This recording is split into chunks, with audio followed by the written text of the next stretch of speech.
Hello दोस्तों, मैं पुनीत कुमार, आप लोग का फिर से स्वागत है। तो आज आप लोग देख रहे हैं कि हम लोग पहला वीडियो में, इसके पिछले वाला वीडियो में देखे थे कुछ प्रकाश का परिवर्तन और अपवर्तन का कुछ इंपॉर्टेंट क्वेश्चन। आप थोड़ा सा पार्ट 2 में आगे बढ़ेंगे, है ना।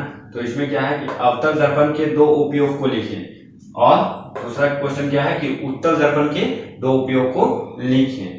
तो सबसे पहला क्वेश्चन क्या है कि अवतल दर्पण के दो उपयोग लिखें। अवतल दर्पण कहते किसको है? सबसे पहला तो ये क्वेश्चन होना चाहिए दिमाग में कि अवतल दर्पण, अगर क्वेश्चन आया अवतल दर्पण से तो अवतल दर्पण दिमाग में होना चाहिए कि अवतल दर्पण कहते किसको है ना, या फिर होता कैसा है। तो अवतल दर्पण जो होता है वो आप फिगर में यहाँ हम बना दे रहे, देख सकते हैं।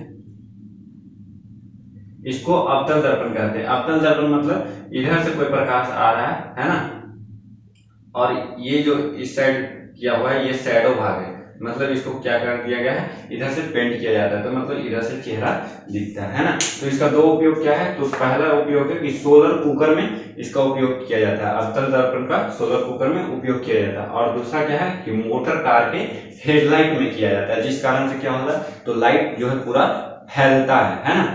तो ये हो गया अवतल दर्पण। अब दूसरा क्या है, उत्तल दर्पण के दो उपयोग को लिखिए। किसका लिखना है? उत्तल दर्पण का दो उपयोग। तो पहला उपयोग क्या है कि मोटर गाड़ियों में साइड मिरर के रूप में होता है। जो हम लोग साइड मिरर मोटर कार में देखते हैं ना, वह व्हीकल में वही साइड मिरर के रूप में उत्तल दर्पण का उपयोग होता है। और इसका दूसरा क्या है कि सड़कों में बल्ब के ऊपर परावर्तक के रूप में होता है, जिस कारण से लाइट जो होता है ना ऊपर तो फैलता है, तो वो परावर्तक के रूप में होता है, जिसके कारण क्या होता है, वो लाइट ज्यादा फैलता है सड़क पर, है ना। तो साइड मिरर के रूप में उपयोग, और दूसरा क्या है, बल्ब के ऊपर परावर्तक के रूप में होता है। उत्तल दर्पण का फिगर कैसा होगा? तो उत्तल दर्पण ऐसा होता है, उठा हुआ, है ना, और इसमें इधर कलर किया हुआ रहेगा, ये इधर से रे आ रहा है, किरण, है ना। तो ये हो गया उत्तल दर्पण और ये हो गया क्या, अवतल दर्पण। अब याद रखने का तरीका कैसा है? तो सबसे पहला तरीका क्या है कि अवतल दर्पण किसको कहेंगे? तो अवतल दर्पण चपटा की ओर क्या रहेगा, चपटा की ओर से प्रकाश आ रहा है, और उत्तल दर्पण में उठा हुआ भाग की ओर प्रकाश आता है, ठीक है। गहरा भाग में पेंट किया हुआ है तो उसको कहेंगे उत्तल दर्पण, इसको क्या कहेंगे, अवतल दर्पण, ठीक है। तो इतना याद। तीसरा क्वेश्चन आप लोग यहाँ देख रहे होंगे कि तीसरा क्वेश्चन क्या है कि हम वाहनों में उत्तल दर्पण को पश्च दृश्य दर्पण मतलब साइड मिरर, है ना, साइड मिरर के रूप में वरीयता क्यों देते हैं, मतलब क्यों साइड मिरर के रूप में लगाते हैं, है ना। उत्तल दर्पण का उपयोग साइड मिरर के रूप में क्यों किया जाता है, वो क्वेश्चन पूछ रहा है। तो इसका आंसर क्या है कि उत्तल दर्पण हमेशा किसी वस्तु का सीधा प्रतिबिंब तथा इसका दृष्टि क्षेत्र विस्तृत होता है। मतलब कहने का मतलब क्या बोल रहा है कि उत्तल दर्पण जो है वो पीछे का, है ना, जब कोई ड्राइवर गाड़ी आगे चला रहा है तो पीछे जो देख रहा है तो साइड मिरर में दिखता है ना, तो वो पीछे का दृश्य हम लोग को क्या दिखता है, सीधा दिखता है ना। और क्या होता है, बहुत बड़ा क्षेत्र में दिखता है, मतलब छोटा सा आईना रहता है लेकिन दिखता क्या है, बहुत बड़ा एरिया उसमें दिखता है, तो वो देखने में क्या करता है, मदद करता है। अतः उत्तल दर्पण ड्राइवर को अपने पीछे के बहुत बड़े क्षेत्र को क्या करता है, देखने में समर्थ करता है, मतलब देखने में हेल्प करता है।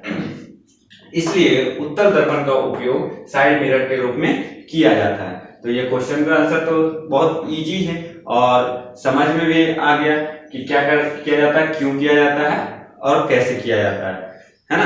कि छोटा सा आईना है लेकिन बहुत बड़े क्षेत्र को देखने के लिए उत्तल दर्पण हम लोग को मदद करता है, इसलिए उसका गाड़ी के साइड मिरर के रूप में उत्तल दर्पण का प्रयोग किया जाता है, ठीक है। नेक्स्ट क्वेश्चन क्या है कि मोटर गाड़ियों में अवतल दर्पण का उपयोग हेडलाइट में क्यों किया जाता है ना, हेडलाइट में क्यों किया जाता है? तो वाहनों के हेडलाइट में प्रकाश का शक्तिशाली समांतर किरण पुंज प्राप्त करने के लिए किया जाता है। मतलब जो हेडलाइट में अवतल दर्पण का प्रयोग किया जाता है तो वो इसलिए किया जाता है ताकि लाइट जो है वो फैले और सामने अच्छा से दिखे, है ना। तो इसलिए अवतल दर्पण का प्रयोग मोटर गाड़ियों में हेडलाइट के रूप में किया जाता है। तो ये 4 क्वेश्चन है। नेक्स्ट 5वां क्वेश्चन हम लोग आगे देखते हैं। 5वां क्वेश्चन क्या है कि लेंस से क्या समझते हैं, मतलब लेंस किसको कहते हैं, और उत्तल लेंस तथा अवतल लेंस में अंतर लिखिए। मतलब इसमें एक साथ दो क्वेश्चन दिया हुआ है कि लेंस से क्या समझते हैं और उत्तल लेंस और अवतल लेंस में क्या डिफरेंस बताना है, ठीक है, अंतर बताना है। तो लेंस किसे कहते हैं? तो दो सतहों से घिरा किसी पारदर्शी पदार्थ का एक टुकड़ा जिसका कम से कम एक सतह क्या होना चाहिए? वक्रित हो, वैसा को क्या कहते हैं? लेंस कहते हैं, ठीक है। मतलब एक छोटा सा टुकड़ा का पदार्थ बोल सकते हैं, है ना, पारदर्शी मतलब आर पार देखा जा सकता है। तो वैसा टुकड़ा जिससे आर पार क्या हो सकता है? देखा जा सकता है, और कम से कम एक सतह क्या होना चाहिए? वक्रित होना चाहिए। तो उसी को क्या कहते हैं? लेंस कहते हैं। उसके बाद क्या है? उत्तल लेंस और अवतल लेंस में अंतर। तो अंतर यहाँ लिखा हुआ दिख रहा है। अंतर में क्या है? उत्तल लेंस में क्या है कि पहला कि यह बीच में मोटा तथा किनारे में क्या होता है? पतला होता है। मतलब उत्तल लेंस कैसा होगा? तो बीच में उठा हुआ और साइड में दबा हुआ बोल सकते हैं। तो साइड में पतला होता है और बीच में मोटा होता है, तो उसको कहते हैं उत्तल लेंस। अवतल लेंस क्या होता है? तो यह बीच में पतला होता है और साइड में मोटा होता है, मतलब जस्ट इसके उल्टा, अपोजिट, है ना।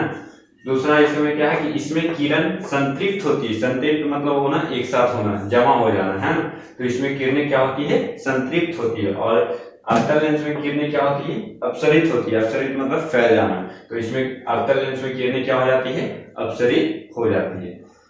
तीसरा क्वेश्चन क्या है कि इसमें वास्तविक तथा आभासी दोनों प्रतिबिंब बनते हैं। मतलब वास्तविक भी बनते हैं जो रियलिटी में बन सकते हैं, और आभासी प्रतिबिंब भी बनते हैं जिसको हम लोग क्या बोल सकते हैं? कल्पना कर सकते हैं, कल्पना, है ना। तो वैसे प्रतिबिंब को आभासी प्रतिबिंब कहते हैं।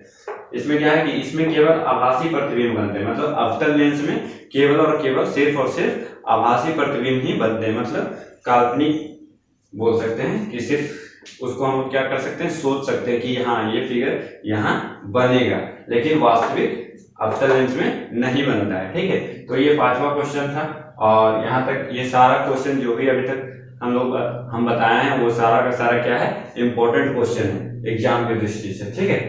इस नंबर क्वेश्चन क्या बोल रहा है कि उत्तल लेंस को अभिसारी तथा अवतल लेंस को अपसारी लेंस क्यों कहते हैं, है ना। उत्तल लेंस को अभिसारी तथा अवतल लेंस को अपसारी लेंस क्यों कहते हैं? तो उत्तल लेंस को अभिसारी लेंस इसलिए कहते हैं क्योंकि मुख्य अक्ष के समांतर चलने वाले प्रकाश की किरणें लेंस से अपवर्तन होने के बाद एक बिंदु मतलब किसी एक फोकस पर मिलती है। तो इसलिए उसको क्या कहते हैं? उत्तल लेंस को अभिसारी लेंस कहते हैं, ठीक है। और अवतल लेंस को अपसारी लेंस इसलिए कहते हैं क्योंकि लेंस से अपवर्तित होने के बाद प्रकाश की किरणें किसी एक बिंदु से फैलती हुई प्रतीत होती है। कैसा प्रतीत होता है? फैलती हुई। मतलब उत्तल लेंस में क्या होता है? प्रकाश की किरणें जब कोई भी फोकस बिंदु से टकराता है तो वहां से क्या हो जाता है? फैल जाता है। जबकि अवतल लेंस में अवतल लेंस में क्या होता है? फैल जाता है। जबकि उत्तल लेंस में क्या होता है कि कोई भी प्रकाश जब लेंस से टकराता है तो वो क्या होता है? किसी एक बिंदु पर आकर मिलता है। इसलिए उसको उत्तल लेंस को अभिसारी लेंस कहते हैं और अवतल लेंस को अपसारी लेंस कहते हैं। तो एक क्वेश्चन को याद रखना है, इंपॉर्टेंट है। कभी कभी इससे एक नंबर का क्वेश्चन भी पूछ लेता है, ठीक है। तो इतना ये 6 नंबर तक इंपॉर्टेंट क्वेश्चन है, सबको नोट कर लीजिएगा, ठीक है।